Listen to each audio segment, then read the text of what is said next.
For over 3 decades, Iran meticulously cultivated an image, projecting itself as an untouchable fortress, a bastion of strength.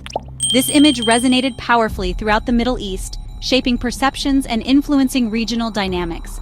This carefully constructed image served a dual purpose.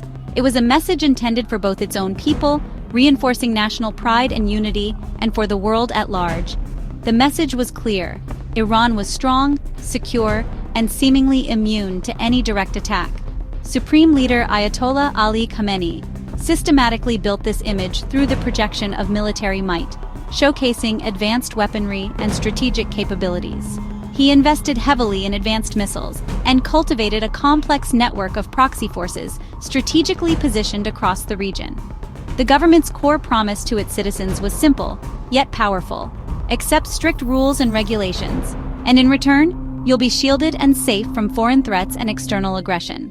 This unwritten social contract, a delicate balance of obligation and security, effectively kept the regime in power and ensured that daily life remained relatively stable and predictable for the majority of the population.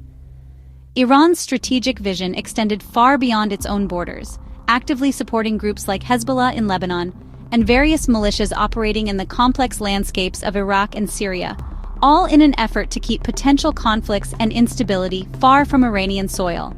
This strategy of forward defense was designed to make any direct attack on Iran appear far too risky and strategically unsound for any of its potential enemies. The Islamic Revolutionary Guard Corps, a powerful military and political force fiercely loyal to Khamenei, steadily grew in power and influence, effectively controlling internal security and wielding significant control over vast sectors of the Iranian economy.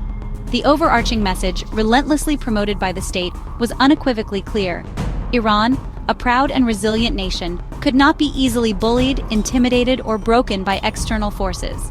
Over time, this carefully crafted myth of invincibility and unwavering strength gradually became an accepted fact. Both within the borders of Iran and in the perceptions of the international community, the very idea of launching a major military strike directly on Iranian soil seemed almost an impossibility, a scenario relegated to the realm of improbable hypotheticals, until, quite suddenly, it wasn't. The seemingly impenetrable fortress, it turned out, possessed vulnerabilities and weaknesses, and was ultimately not as impenetrable as everyone had been led to believe. On June 13, 2025, a day that began like any other, the fragile illusion of peace in the Middle East was shattered in a series of coordinated and devastating attacks. The region, long accustomed to simmering tensions, was about to be plunged into a new and dangerous reality. Israeli warplanes, stealthy and advanced, penetrated deep into Iranian airspace, a move that signaled a dramatic escalation of the ongoing conflict. They were striking not just at the periphery, not just military bases, but at the very core of Iran's security apparatus and its highly sensitive nuclear establishment. The attacks were precise, calculated, and designed to inflict maximum damage. High-ranking officials, key figures in the regime, and top nuclear scientists, the brains behind Iran's ambitions, were killed in these precise, devastating attacks, leaving a void in Iran's leadership and scientific community. For the first time in decades, after years of proxy wars and regional conflicts, war had come directly to Iran itself, shattering its sense of security and challenging its regional dominance. The strikes caused significant casualties, including civilians caught in the crossfire, turning what was intended as a military operation into a national tragedy, fueling anger and resentment among the Iranian populace. The sense of safety and security that underpinned the regime's legitimacy, its claim to protect its people, vanished overnight, replaced by fear and uncertainty. Before Iran could even begin to fully assess the damage and formulate a response, the United States, signaling its unwavering support for Israel, joined in the attacks, directly targeting Iran's most secure and heavily fortified nuclear facilities, sending a clear message of deterrence. The message was unmistakable. Iran's air defense shield was broken, its ability to protect its skies severely compromised, its most sensitive and strategically vital assets exposed to further attacks. A ceasefire brokered by international powers followed, but the damage, both physical and psychological, was already done. The long-cultivated myth of invincibility, the cornerstone of Iranian power, was irrevocably gone. The world watched with bated breath as Iran entered a new era of vulnerability, its weaknesses laid bare for all to see. The future was clouded with uncertainty, the path ahead fraught with peril. The attacks marked a definitive turning point, a watershed moment, in the long and complex shadow war between Iran and its regional and international adversaries.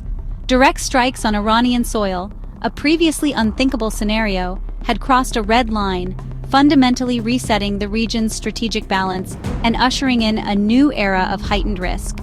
The Middle East was now teetering on the edge of a precipice, a region consumed by anxiety and fear, facing a future more unpredictable, more volatile, and more dangerous than ever before. Faced a public more skeptical and anxious than ever before. The regime knew it had to respond to restore its credibility. Over 12 tense days, Iran launched missile and drone strikes on Israel, causing significant damage and casualties.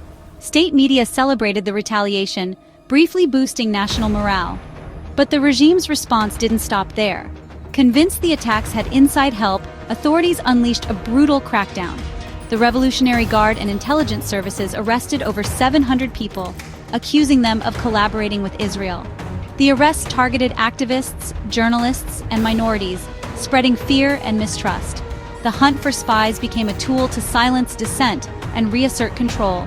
Externally, Iran tried to restore its deterrence. Internally, it tightened its grip. This iron-fisted approach deepened public resentment and further isolated Iran. The regime's survival instincts had turned the country into a climate of fear. For ordinary Iranians, life became a daily struggle with fear and uncertainty. The attacks destroyed the sense of safety people once took for granted. Now the threat of war felt immediate. Every plane overhead sparked anxiety. The government's crackdown made people suspicious of each other. A careless word could lead to arrest. Public debate vanished, replaced by silence and paranoia. Economic hardship worsened as prices soared and basic goods became scarce. Many blamed the regime for prioritizing military spending over people's needs. Anger at foreign attackers mixed with frustration at leaders who led the country into crisis. The regime's promise of security was exposed as hollow, and its legitimacy questioned in private. Iranians found themselves caught between external threats and internal repression. Their resilience was tested as never before, facing a future clouded by fear and doubt. The attacks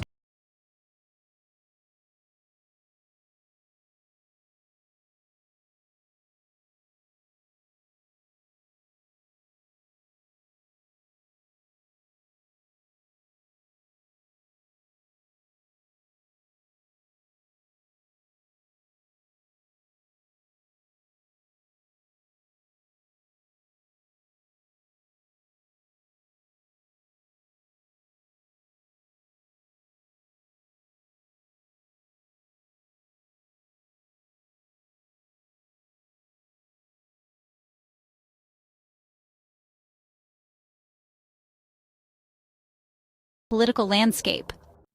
Experts agree, Iran's future looks increasingly repressive. The attacks have empowered hardliners who see tighter control as the only path to security. Political and civic freedoms are shrinking as the regime uses the crisis to silence critics. Reformers' voices are drowned out, and civil society is under siege. Some analysts warn the regime may double down on militarization, or even pursue nuclear weapons as a last resort. Supreme Leader Khamenei faces internal blame for the failure of deterrence, fueling paranoia at the top. The regime's aura of invincibility is gone, replaced by fear and aggression. Iran is turning inward, focused on crushing dissent and lashing out abroad. The opposition is too divided to offer an alternative, leaving society defenseless. The attacks didn't topple the regime, but they hardened it, pushing Iran toward greater isolation and repression. The June 2025 attacks destroyed more than just buildings and infrastructure. The physical damage was extensive, leaving scars across the urban landscape. They shattered something far more profound, the myth of Iran's invincibility, a carefully cultivated image of strength and security. The regime's long-standing promise to keep war away from Iranian soil, to protect its citizens from the ravages of conflict, was irrevocably broken. This failure is fundamentally changing how both Iranians and the international community perceive the Islamic Republic and its capabilities. Iran is now demonstrably vulnerable, its defenses proven fallible. The old rules of engagement, the established power dynamics, no longer apply in this new reality. The future is now primarily defined by uncertainty. A sense of unease hangs heavy in the air. Will the regime's inherent paranoia intensify, leading to even greater repression and control over its populace? Or will the visible cracks in its seemingly impenetrable authority open the door to meaningful change and reform? The attacks, old certainties and assumptions about Iran are definitively gone, swept away by the events of recent times, replaced by a pervasive sense of fear and anxiety about the future. A surge of nationalism, a desire to protect the nation's interests, and intense political maneuvering as different factions vie for power and influence. Consequently, Iran's future, and by extension the stability of the entire region, remains more uncertain and unpredictable than ever before.